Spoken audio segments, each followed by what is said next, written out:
This is my attempt to. There have been some videos, people doing walk-arounds on their bikes, and I thought I would I'll do that, but I thought I would kind of do a brain dump on ranch bikes, because I have some knowledge of that. For a little bit about myself. Of course, I'm about to start my 7th decade, so and I've been riding all my life basically. In the 70s, I became aware of Dan Henry and Robert Q. Riley's Ground Hugger. By the way, I'm showing these cameras because I'm primarily a still guy, not a video guy, so I'm pretty uncomfortable with this. These are a couple of my antique cameras, pretty much all digital now. So the Ground Hugger sort of inspired me to make an attempt, and that's very crude. It seemed obvious to me you could take the front triangle from one bike and the rear triangle from another bike and then just put some tubes between them, and linkage steering seemed sort of obvious to me. So I never really got that to run, but I got far enough to coast down a hill, and I thought, well, this looks like it has some promise. So I didn't get any further with that, but eventually commercial recumbents started coming out. So I got an Avatar, and I just found the shipping information that arrived or was shipped November 1981. So that's how long I've been at recumbents. Well, I was also doing ragbri for a long time prior. So my first ragbri was number 3, which was in 1975, and my last one was in 2006, which was 34. So I'm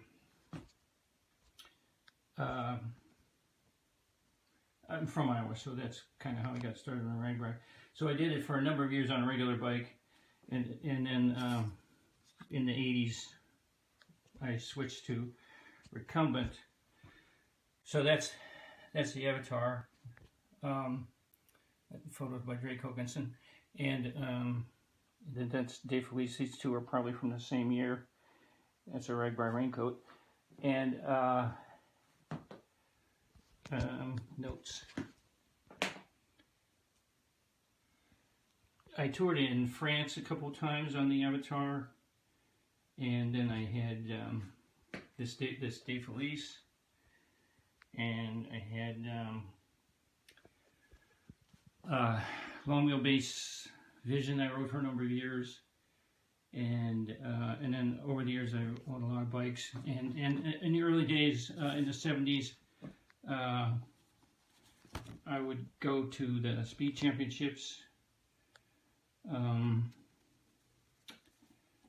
I was in the Midwest, so the ones in Indianapolis were pretty easy to get to.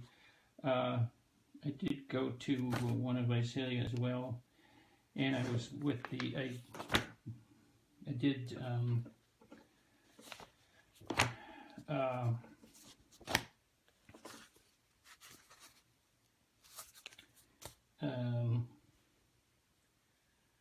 write some articles for HPVA publications, and also for Recumbent Cyclist News, and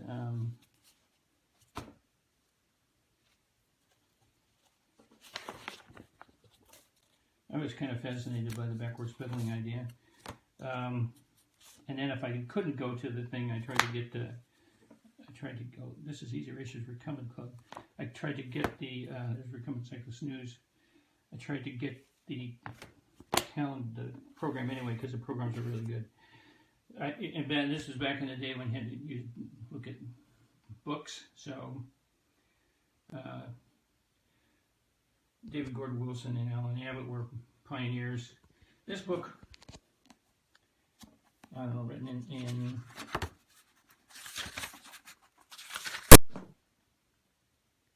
1896. Okay, so the interesting thing about this is that there's a lot of concepts that seem very modern were around back in.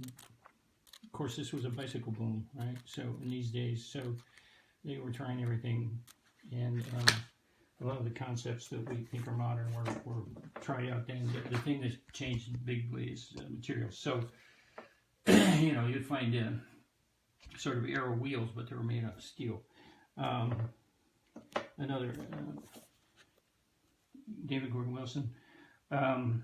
You know, I'm not a technical person, so I don't understand the equations, but I try to look for the narrative in those things. Some other, you know, back in the day we used to have catalogs. So these are from Cycle Goods in Minneapolis, and I love the line drawings, and I scanned a lot of one of these and put it somewhere, probably my Flickr page, and that's resting quietly here. The Hostler Shop catalogs were excellent. They had, I don't know if this one has it, but at one time, and I probably have it here, they had a page that had like a spreadsheet that had all the dimensions and specs for all the bikes, and it was a really good place to compare. So I went through the DeFelice, Vidin. Eventually, I came to Rands, and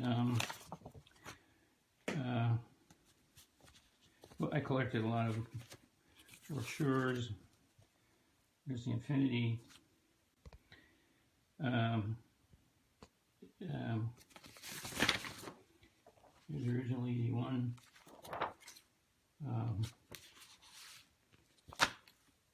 Rands brochures.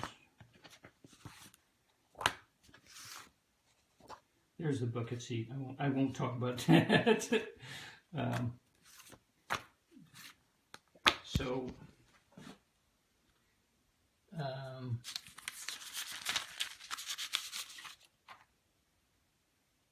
I did try in there. I've owned Touristies for a couple of times. Touristy for me had great power transmission, but the well, I lived in Toronto, Ontario for close to 20 years, and the roads were not that great, and the if a bike is too stiff, I get neck pains. So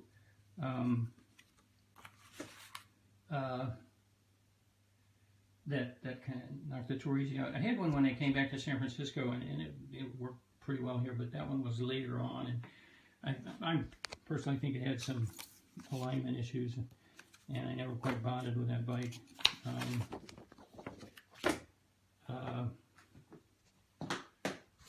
But I do have some experience with those.